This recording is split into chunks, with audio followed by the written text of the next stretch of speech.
দর্শক, ইরানের উপরে মার্কিন যুক্তরাষ্ট্র এবং তার যে পুত্র আছে ইসলি, সে কিন্তু আঘাত করেছে। আঘাত করে করে ইরানের যে ইউরেনিয়াম সমৃদ্ধ স্থাপনা আছে সেগুলো কিন্তু একেবারে তামাতামা করে দিছে।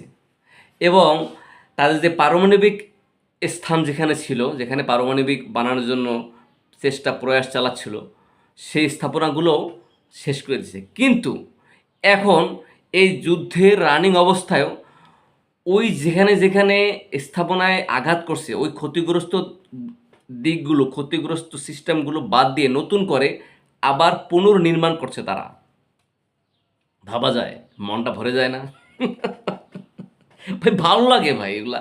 আসলে মজলুমের উপর আঘাত করলে, হ্যাঁ, তখন মজলুম যখন সোজা হয়ে দাঁড়ায় তখন হৃদয়টা ঠান্ডা হয়ে যায়। তো শুনেন, এটা প্রকাশ করলো কে?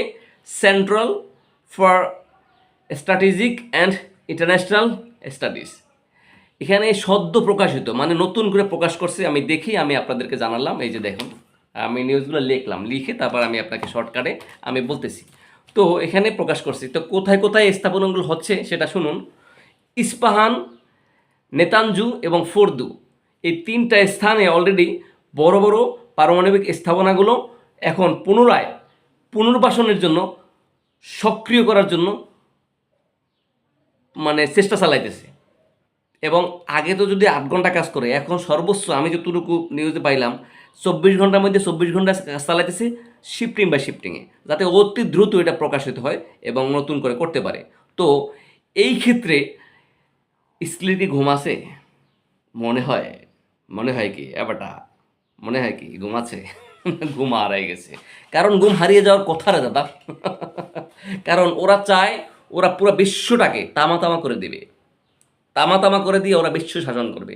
আরে ভাই, বিশ্ব যদি শাসন করতে চাও তাহলে সত্যের উপরে দাঁড়িয়ে থাকতে হবে। গত 800 বছর, অর্থাৎ 1911 সালে আমার দাদা দেখছে, এই 1911 সালে আমার দাদা পাইছে। তাহলে ভাবতে পারেন, তখন কিন্তু খেলাফত ছিল। খেলাফত মানে 800 বছর একসাথে রাজত্ব করছে মুসলমানরা। 800 বছর এই পৃথিবীর ইতিহাসে মুসলমান ছাড়া এরকম নাই। এই দেখেন, আমেরিকা 100 বছর হয় না, এর মধ্যেই তাইরে নারী ক্ষমতা যায় যায়, একেবারে ধ্বংস হয়ে যাইবে যাইবে এই অবস্থা। 800 বছর বাস দিয়ে দেবো আনি, ঠিক আছে। কিন্তু মুসলিম এই কিছু হারামি আছে, এরা তো ঐক্য হইতে পারতেছে না। যার কারণে যদি ওরা ইউরোপের মতো ঐক্য হইতে পারতো, 57টা মুসলিম রাষ্ট্র যদি এক হইতে পারতো, তাহলে তো ওরা মনে করেন যে বাঁচি যেত। কিন্তু ওরা তো এক হইতে পারে না, একজনের পিছনে আরেকজন বাঁশ লাগাইতে থাকে। সুতরাং হবে কীভাবে? তো যাই হোক, এখন ইসলির চোখে ঘুম নাই। তো আমাদের পক্ষ থেকে পরামর্শ থাকবে, একজন ভালো একজন ফার্মাসিস্ট অথবা ভালো একজন এই ডাক্তারকে দেখে, হ্যাঁ, তারপর যদি স্লিপিং পেনটা খায় তাহলে হয়তো ঘুম আসবে, মার্কিন যুক্তরাষ্ট্রের ঘুম আসবে। তো দেখা যাক আগামীতে নতুন নিউজ কী আসে। আমার চ্যানেলটি প্লিজ দয়া করে সাবস্ক্রাইব করবেন এবং পাশে থাকা বেলকন আইকনটি টিপ দিয়ে রাখবেন, যাতে সব সময় নিউজ আপনার কাছে পৌঁছে। ধন্যবাদ। আসসালামু আলাইকুম।